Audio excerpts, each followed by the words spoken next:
May mga tanikala bang hindi nakikita na bumabalot sa ating buhay? Mga kadena na hindi gawa sa bakal, kundi sa mga lihim at pagkakamali ng mga naunang henerasyon. Saan nagtatapos ang simpleng malas at nagsisimula ang isang minanang sumpa? Ito ang tanong na bumabagabag sa mga pamilyang Pilipino, kung saan ang sinaunang paniniwala ay nagtatagpo sa modernong pagdurusa. Hindi ito katang-isip. Ito ay isang paulit-ulit na pattern ng pagbagsak, pinansyal na pagkalugi na hindi maipaliwanag, mga sakit na walang lunas na tila nagpapalit-palit lamang ng biktima sa loob ng isang angkan, at mga relasyon na paulit-ulit na nasisira anumang ang pagsisikap na gawin. Tila ba may isang anino na sumusunod sa bawat inapo, isang nakakamatay na pamana na hindi matatakasan. Sa gitna ng mga isla, kung saan ang kultura ay may malalim na paggalang sa mga espiritu at sa kasaysayan, ang mga sumpa ay hindi lamang mito. Sila ay itinuturing na mga itinakdang kaparusahan, mga hindi natupad na panata o ang galit ng mga ninuno na hindi nabigyan ng kapayapaan. Ngunit paano ipinapasa ang kadiliman na ito? Sa pamamagitan ba ng mga ritual at itim na intensyon? O mayroon bang mas malalim, mas siyentipikong paliwanag? Ang paglalakbay na ito ay magbubunyag kung paanong ang mga trauma at lihim ng nakaraan ay nagiging bahagi ng ating DNA, isang konsepto na tinatawag na intergenerational trauma o epigenetics. Titingnan natin ang mga tradisyonal na paraan ng pagpapalaya at ang mga modernong pag-aaral na nagbibigay ng kakaibang tulay sa pagitan ng espiritual at siyentipiko. Ang pag-uunawa sa pinagmula ng sumpa ang unang hakbang tungo sa pagpuputol ng mga kadena. Ngunit ang tanong ay nananatili. Kapag naputol na ang sumpa, mayroon pa bang natitirang bahagi ng kadiliman na nagmamasid, handang bumalik at muling maningil sa susunod na henerasyon? Ito ang paghahanap sa katotohanan at ang matinding labanan para sa kalayaan. Ang tanong ay hindi na kung umiiral ang mga sumpa, kundi kung paano sila nagiging matibay na realidad sa ating kasalukuyan. Ang pagbubunyag ng katotohanan ay nagsisimula sa pag-unawa sa dalawang magkaibang puwersa na nagpapaliwanag sa paulit-ulit na pagdurusa, ang espiritual na pananaw at ang siyentipikong paliwanag. Sa tradisyonal na pananaw ng Pilipinas, ang sumpa ay hindi lamang simpleng malas o sunod-sunod na kamalasan. Ito ay isang itinakdang kaparusahan, isang pagbabayad sa isang malaking kasalanan, isang paglabag sa mga banal na batas o isang matinding pagtataksil na nagdulot ng matinding sakit sa isang tao o espiritu. Ang mga sumpa ay maaring nag-ugat sa galit ng mga ninuno, mga kaluluwang hindi matahimik dahil sa kawalan ng hustisya o hindi natupad na pangako. Ang enerhiya ng galit na ito ay nagiging isang kadena na bumabalot sa angkan, naghahanap ng balanse o pagbabayad sa bawat henerasyon. Ang pagpasa ng sumpa ay madalas na nakikita sa pamamagitan ng mga ritual, itim na intensyon, o sa pamamagitan mismo ng huling hininga ng biktima na nagbigay ng matinding panahoy. Ito ang paniniwala na ang kapangyarihan ng salita, lalo na sa oras ng matinding pagdurusa, ay may kakayahang maging isang espiritual na batas na hindi mababali. Ang itinakdang kaparusahan ay nagiging bahagi ng pamana ng pamilya, isang anino na sumusunod sa bawat inapo, anuman ang kanilang sariling kabutihan o kasamaan. Ngunit paano ipapaliwanag ang mga paulit-ulit na pagbagsak na ito sa isang mundo na pinamamahalaan ng logika at agham? Dito pumapasok ang modernong konsepto ng intergenerational trauma, ang trauma na minana. Ang trauma ay hindi lamang isang emosyonal na sugat. Ito ay isang pisikal at kemikal na pagbabago sa utak at katawan. Kapag ang isang ninuno ay dumaan sa matinding pagdurusa, tulad ng digmaan, matinding kahirapan, pang-aabuso o matinding lihim na hindi nalulutas, ang kanilang sistema ng stress ay nagiging hyper-alert. Ang patuloy na estado ng labis na pag-aalala at takot ay nagpapalitaw ng mga kemikal na pagbabago. Ang pinakamahalaga sa pag-aaral na ito ay ang epigenetics. Ang epigenetics ay hindi nagbabago sa mismong DNA sequence, ngunit binabago nito ang paraan kung paano binabasa ng katawan ang DNA na iyon. Isipin ito bilang isang switch. Ang DNA ay ang wiring at ang epigenetics ay ang switch na nagpapasya kung bubuksan o papatayin ang isang partikular na gene. Ang matinding trauma na naranasan ng isang lolo o lola ay maaring maglagay ng switch sa isang gene na nagpapataas ng posibilidad ng pagkabalisa, depresyon o ng mga sakit na may kaugnayan sa stress sa kanilang mga anak at apo. Halimbawa, ang mga pag-aaral sa mga inapo ng Holocaust survivors ay nagpakita na sila ay may mas mataas na antas ng stress hormones at mas sensitibo sa takot, kahit na hindi nila personal na naranasan ang mga pangyayari. Ang trauma ng nakaraan ay literal na nagiging bahagi ng kanilang biyolohiya. Sa konteksto ng Pilipinas, ang matinding pagkalugi, ang kahihiyan ng isang malaking kasalanan o ang sikreto ng isang ninuno ay maaaring magdulot ng parehong kemikal na pagbabago. Ang isang pamilya na paulit-ulit na nakakaranas ng pagkalugi sa pinansyal ay maaring hindi sinumpa ng isang espiritu, ngunit ang kanilang mga ninuno ay maaling dumaan sa matinding takot sa kahirapan. Ang takot na iyon ay maaring nagdulot ng isang epigenetic marker na nagpapataas ng impulsivity o risk-taking behavior sa mga inapo na humahantong sa mga desisyong pinansyal na paulit-ulit na nagpapabagsak sa kanila. Ang tila sumpa ng kahirapan ay maaring isang minanang pattern of behavior na pinatindi ng biyolohiya. Ang paghahanap sa katotohanan ay naglalayong pag-isahin ng dalawang pananaw na ito. Posible bang ang mga espiritual na sumpa ay nagpapakita ng kanilang sarili sa pamamagitan ng biyolohiya? Ang mga kadena bang hindi nakikita ay hindi lamang nakatali sa kaluluwa, kundi nakaukit din sa ating mga selula. Ang pag-unawa sa pasanin o ang minanang pasanin ay nangangailangan ng pagtingin sa mga sikreto. Ang mga sikreto ay ang pinakamalaking tagapagdala ng intergenerational trauma. Kapag ang isang malaking kasalanan, kahiyaan o trahedya ay itinago at hindi pinag-uusapan, ang enerhiya ng trauma ay hindi nalulutas.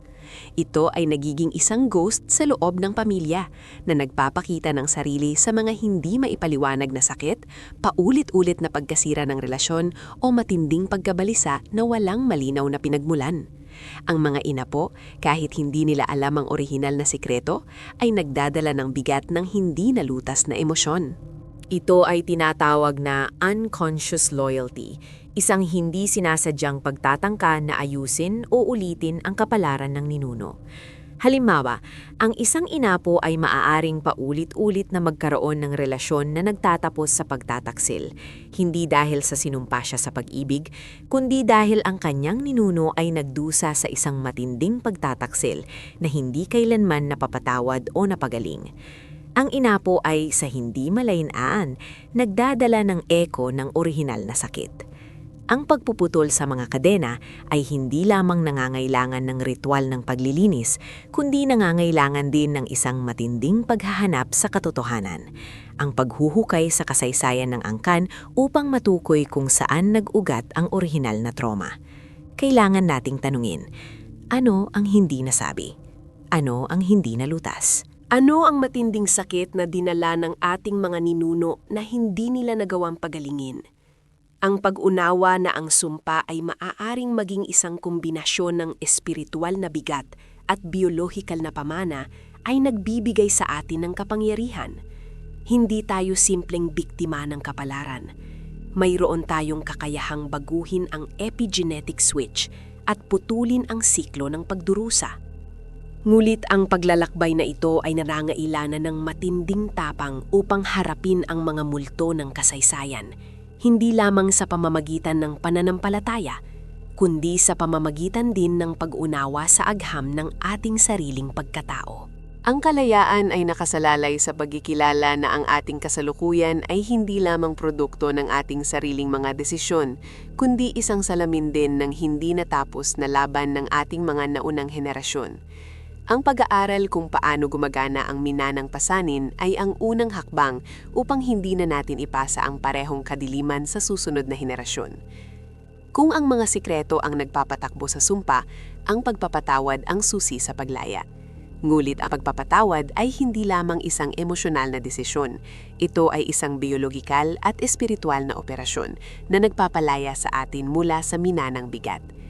Ang pagpapatawad sa ninuno na nagdala ng sumpa o nagdulot ng orihinal na trauma ay hindi nangangahulugang paglimot sa kasalanan o pag-aalis ng pananagutan.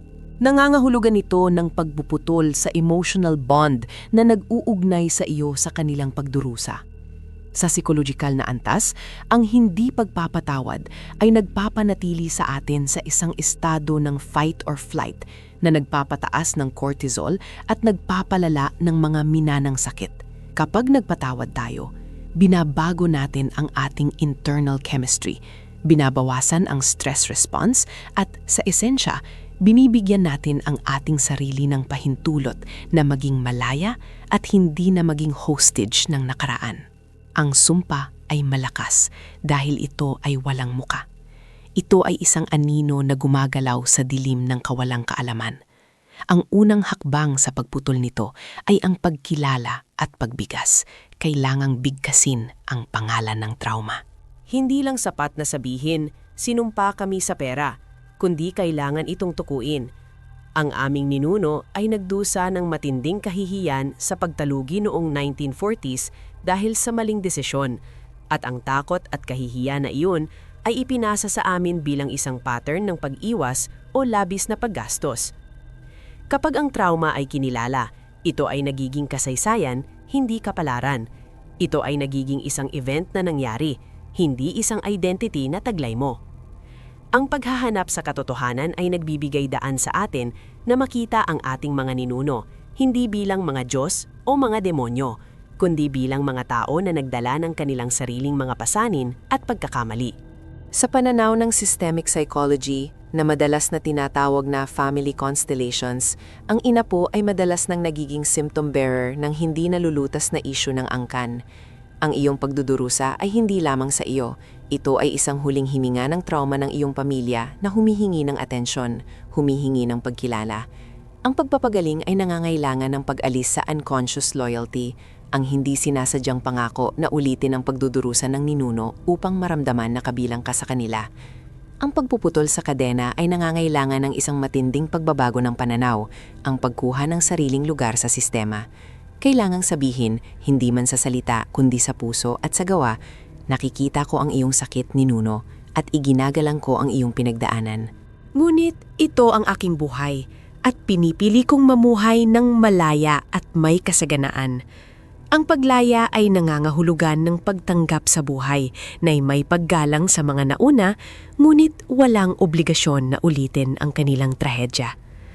Ang pag-aaral ng epigenetics ay nagpapakita na ang pagbabago sa ating lifestyle at mindset ay maaaring literal na baguhin ang ekspresyon ng ating mga gene. Kung ang trauma na mating ninuno ay nag-activate ng isang gene na nagpapataas ng pagkabalisa o depresyon, ang ating sinasadyang pagpapagaling sa pamamagitan ng pagpapatawad, terapiya at pagbabago ng gawi ay maaaring i-deactivate ang gene na iyon. Ang pagputol sa sumpa ay nagiging isang gawaing pang-araw-araw, isang serye ng mga desisyon na sumasalungat sa minanang pattern. Kung ang sumpa ay nagpapakita ng sarili ng paulit-ulit na pagkasira ng relasyon, ang pagputol nito ay nangangailangan ng matinding pag-aaral ng healthy boundaries at communication skills na taliwas sa nakasanayan ng angkan. Sa Pilipinas, ang pagputol sa sumpa ay madalas na nangangailangan ng ritual, mga dasal, paglilinis ng tubig, paghingi ng tawad sa mga espiritu o pagdalo sa mga seremonya ng pagpapagaling. Ang mga ritual na ito ay hindi lamang simpleng pamahiin. Sila ay mga makapangyarihang psychological anchors na nagpapahayag sa subconscious na ang kontrata ng pagdurusa ay tapos na. Ito ay isang pampublikong deklarasyon kahit sa sarili mo na ikaw ay lumabas na sa kadena. Ang ritual ay nagbibigay ng isang closure na hindi kayang ibigay ng lohika lamang. Ito ay ang pag-uugnay ng espiritual na pananampamataya sa sekulohikal na pangangailangan ng pagpapalaya. Ang pagsasama-sama ng sinaunang karunungan at modernong agham ang nagbibigay ng pinakamalakas na sandata laban sa minanang pasanin. Ngunit, ang pagputol sa sumpa ay hindi nangangahulugang biglang nawawala ang lahat ng problema. Ang shadow ng trauma ay maaaring magtagal. Ang pagpapagaling ay hindi isang pangyayari. Ito ay isang patuloy na proseso ng pagiging vigilant. Ang natitirang bahagi ng kadiliman ay ang tendency na bumalik sa mga lumang pattern, lalo na kapag tayo ay nasa ilalim ng matinding stress. Ito ang dahilan kung bakit ang pagputol sa sumpa ay nangangailangan ng patuloy na kamalayan at pagpili. Ang kalayaan ay hindi ang kawalan ng kadena, kundi ang pag-alam na mayroon kang pagpipilian na wag na itong isuot. Ang huling yugto ng paglaya ay ang paglikha ng bagong pamana. Ang pagputol sa kadena ay hindi lamang para sa sarili. Ito ay isang gawa ng pag-ibig para sa susunod na henerasyon. Sa halip na ipasa ang trauma, ang inapo na nagpagaling ay nagpapasa ng resilience, wisdom at emotional intelligence. Ang sumpa ay nagtatapos kapag ang kasalukuyang henerasyon ay tumangging maging biktima at sa halip ay maging healer ng kanilang angkan. Ito ang tunay na kapangyarihan. Ang pag-alam na ang iyong kasaysayan ay hindi na ang iyong kapalaran at ang bawat desisyon mo ngayon ay nagiging isang blessing na ipapasa sa mga darating. Ang pag-unawa sa minanang pasanin ay nagbibigay sa atin ang kapangyarihang baguhin ang takbo ng kasaysayan ng ating pamilya, na nagpapatunay na ang pag-ibig at kamalayan ay mas makapangyarihan kaysa sa anumang itinakdang kaparusahan. Ang pagputol sa sumpa ay hindi lamang isang pagwawakas, ito ay isang radikal na simula. Ito ang sandali ng ganap na pag-angkin sa sariling kalooban, ang deklarasyon na ang dugo ng nakaraan ay hindi na magdidikta sa pulso ng kasalukuyan. Ang huling yugto ng paglaya ay hindi matatagpuan sa mga aklat o sa mga ritual, kundi sa matinding pagpili na harapin ang katotohanan ng angkan ng walang takot at walang paghuhusga. Ang pag-unawa sa pinagmulan ng pasanin ay nagbigay ng mapa, ang pagpapatawad ang nagbigay ng susi. Ang pagpapatawad sa kontekstong ito ay hindi nangangahulugang pag-apruba sa mga pagkakamali o kasalanan ng mga ninuno na nagpasa ng kadiliman. Ito ay isang gawa ng pagpapalaya sa sarili mula sa emosyonal na utang na hindi naman dapat bayaran. Kapag pinatawad mo ang nakaraan, inaalis mo ang kapangyarihan nito na maging isang aktibong puwersa sa iyong buhay. Ang sumpa ay nabubuhay sa pamamagitan ng galit, pagtatago, at hindi nalutas na trauma. Kapag ang mga ito ay hinarap at pinatawad, ang pinagkukunan ng enerhiya ng sumpa ay natutuyo. Ito ay isang psikolohikal at espiritual na pagpuputol ng linya ng supply. Ngunit ang tanong ay nananatili. Kapag naputol na ang sumpa, meron pa bang natitirang bahagi ng kadiliman na nagmamasid, handang bumalik, at muling maningil sa susunod na henerasyon? Ang sagot ay matatagpuan sa pag-unawa sa kalikasan ng kalayaan. Ang natitirang kadiliman ay hindi isang nakabantay na espiritu, kundi ang ingrained habit ng pagdudusa. Ito ang mga neural pathways na nabuo sa loob ng henerasyon. Ang tendency na mag-react ng may takot, ang pagpili ng mga mapanirang relasyon, ang pagtanggap sa pagkalugi bilang isang inaasahang kapalaran. Ang mga ito ay hindi nasumpa. Sila ay mga pattern ng pag-uugali na nangangailangan ng patuloy na kamalayan upang tuluyan ng mabago. Ang pagputol sa sumpa ay nagbigay ng kalayaan na pumili, ngulit ang pagpapanatili ng kalayaan ay nangangailangan ng vigilance. Ito ay ang pang-araw-araw na gawain pagpili ng liwanag kaysa sa anino. Halimbawa, kung ang sumpa ay nagpakita ng sarili sa paulit-ulit na pagkalugi sa pinansyal, ang pagputol nito ay nangangailangan ng disiplina sa panananapi at pag-aaral ng matalinong pamamahala, na taliwas sa minanang kawalang ingat. Ang bawat matagumpay na desisyon ay hindi lamang nagpapabuti sa kasalukuyan, kundi nagpapalakas sa bagong genetic at psychological blueprint na ipapasa sa mga anak. Ang pagpapagalin ay lumilikha ng isang epigenetic reversal. Kung ang trauma ng ninuno ay nag-activate ng mga gene na nagpapataas ng stress hormone o nagpapababa ng kapasidad para sa emosyonal na koneksyon, ang pagpapagaling ay nagpapahinga sa mga gene na iyon. Ang bawat gawa ng pagpapatawad, bawat sesyon ng therapy, bawat ritual ng paglilinis na isinagawa ng may tunay na intensyon ay nagiging isang biological instruction sa katawan na ang digmaan ay tapos na. Ito ang pinagsamang kapangyarihan ng espiritual na pananampalataya at modernong agham, ang pagpapatunay na ang ating kalooban ay may kakayahang baguhin ang ating biology. Ang tunay na relasyon ay hindi ang pagkawala ng lahat ng problema, kundi ang pagbabago ng reaksyon sa mga problema. Kapag dumating ang pagsubok, ang ina po na napalaya na sa sumpa ay hindi na nagtatanong, bakit ako sinumpa? Kundi, ano ang matututunan ko dito? Ang pagbabagong ito ng pananaw ay ang huling kuko sa kabaong ng minanang pasanin. Ang sumpa ay hindi na makakapit dahil wala na itong pinagkakapitan. Ang biktima ay naging isang manananggumpay. Ang pinakamahalagang resulta ng putputol sa sumpa ay ang paglikha ng isang bagong pamana. Ang paglaya ay hindi lamang para sa sarili. Ito ay isang gawa ng pag-ibig para sa susunod na henerasyon. Sa halip na ipasa ang trauma, ang inapo na nagpagaling ay nagpapasa ng resilience, wisdom at emotional intelligence. Ang mga anak at apo ay hindi na magsisimula sa buhay na may emosyonal na depisit. Magsisimula sila sa isang pundasyon ng kapayapaan at kamalayan na matagal nang ipinagkait sa kanilang angkan. Ang pagputol sa kadena ay nagtatapos sa siklo ng pagdurusa at nagbubukas ng isang siklo ng pagpapala. Ang pamilya na minsan ay nakatali sa misteryosong pagbagsak ay ngayon ay nagtatayo ng kanilang sariling kapalaran, batay sa sinasadyang pagpili at hindi sa minanang kaparusahan. Ang mga kwento ng kanilang angkan ay hindi na mga multo na sumusunod sa kanila, kundi mga aral na nagpapaalala sa kanila ng kapangyarihan ng pagbabago. Ang pag-unawa sa minanang pasanin ay nagbigay sa atin ng kapangyarihan na baguhin ang takbo ng kasaysayan ng ating pamilya. Sa huli, ang katotohanan ay ito. Ang sumpa ay isang kontrata na nilikha ng kasalanan, trauma o masamang intensyon ng nakaraan. Ngunit ang kontratang iyon ay maaaring wakasan sa pamamagitan ng mas matinding puwersa, ang sinasadyang pag-ibig, ang walang hanggang pagpapatawad, at ang matibay na kalooban na mamuhay ng may kamalayan. Ang kalayaan ay hindi ang kawalan ng kadena, kundi ang pag-alam na mayroon kang pagpipilian na huwag na itong isuot.